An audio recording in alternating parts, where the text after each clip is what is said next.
এই হচ্ছে খাওয়ার জন্য রেডি স্ম্যাশ পটেটো বা আলু ভর্তা। আজকে দেশি স্টাইলে একটু বিদেশিভাবে আলু ভর্তা বানাবো। তার জন্য কড়াইয়ে তেল দিয়ে দিলাম। তেলটা গরম হয়ে গেছে। এবার এর মধ্যে আমি কুচনো পেঁয়াজ ছেড়ে দেবো।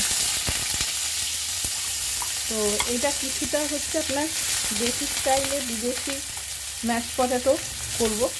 দেখা যাক কেমন লাগে, এক্সপেরিমেন্ট করে মাঝে মধ্যে খেতে তো ভালোই লাগে। তো কেমন হচ্ছে অবশ্যই জানাবো। পেঁয়াজটা লাল করে ভাজা হয়ে গেছে। এবার স্ম্যাশ করে রাখা আলুটা দিয়ে দিব। আলুটা আগে থেকে সিদ্ধ করে রেখেছিলাম, দিয়ে এটাকে একটু স্ম্যাশ করে রেখেছিলাম।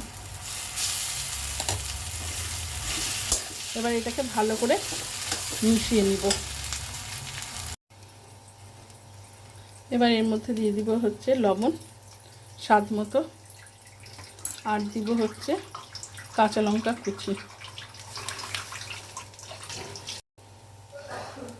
এবার পড়বে একটু বিদেশি উপকরণ, এটা হচ্ছে অরিগ্যানো, অল্প অরিগ্যানো দিয়ে দিলাম। এবার দিয়ে দিব হচ্ছে চিলি ফ্লেক্স অল্প করে। এটাকে এবার ভালো করে মিশিয়ে নেব।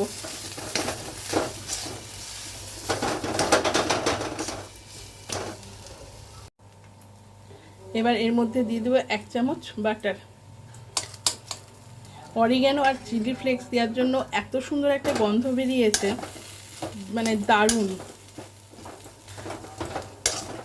তো এটা পুরো আপনার হচ্ছে দেশি স্টাইলের বিদেশি আলু ভর্তা, যাকে আমরা বলতে পারি দেশি স্টাইলের বিদেশি ম্যাশ পটেটো। আপনার অবশ্যই বাড়িতে একবার রান্না করে খেয়ে দেখবেন, অসাধারণ টেস্ট হয়েছে। আমি একটু টেস্ট করলাম, আর ভাতের সাথে খেতে কেমন লাগে সেই রিভিউটা আপনাদের জানাবো আমি। আর একটা ইনগ্রিডিয়েন্টস এর মধ্যে দেব, তো সেটার জন্য দেখতে থাকুন। আরেকটা জিনিস দিয়ে দিচ্ছি, সেটা হচ্ছে চিজ। এটা অপশনাল, আপনারা দিলেও দিতে পারেন, না দিলেও দিতে পারেন। আমার বাড়িতে ছিল তাই দিয়ে দিয়েছি। চিজ ছাড়াও এটা ব্যাপক খেতে, এবং লাস্টে বাটারটা দেওয়ার জন্য একটা দারুণ সুন্দর গন্ধ হচ্ছে। তার সাথে অরিগ্যানো, মানে অসাধারণ একটা আলু ভর্তা। তো যেটা দেশি এবং বিদেশি দুটো স্টাইল মিলিয়ে করা হয়েছে, দুভাবে করা হয়েছে, মানে দেশি আর বিদেশি একসঙ্গে মিলন বলতে পারেন, বা দুটোকে মিক্স করলে কীরকম লাগে খেতে। তো সেইভাবে এটা আজকে বানিয়েছি। আপনারা বাড়িতে অবশ্যই ট্রাই করে জানাবেন কেমন লাগছে খেতে। এটা আপনারা ব্রেডের সাথেও খেতে পারেন, বাড়িতে এমনি রুটি পরোটার সাথেও খেতে পারেন, আবার ভাতের সাথেও খেতে পারেন। আমি আজকে ভাত দিয়ে খেয়ে আপনাদেরকে রিভিউ দিব। আপনারা চাইলে চিজটা নাও দিতে পারেন, আমি দিয়েছি, আমার ঘরে ছিল, আর খেতে কেমন লাগে দেখার জন্য। এবং এটা একটু চিজি হবে, আশা করি আরও ভালো লাগবে খেতে। এবং কিন্তু বাটার, অরিগ্যানো এবং চিলি ফ্লেক্সের একটা সুন্দর গন্ধ বেরোচ্ছে, অসাধারণ লাগছে। খেয়ে জানাবো কেমন হয়েছে, আপনারা দেখতে থাকুন।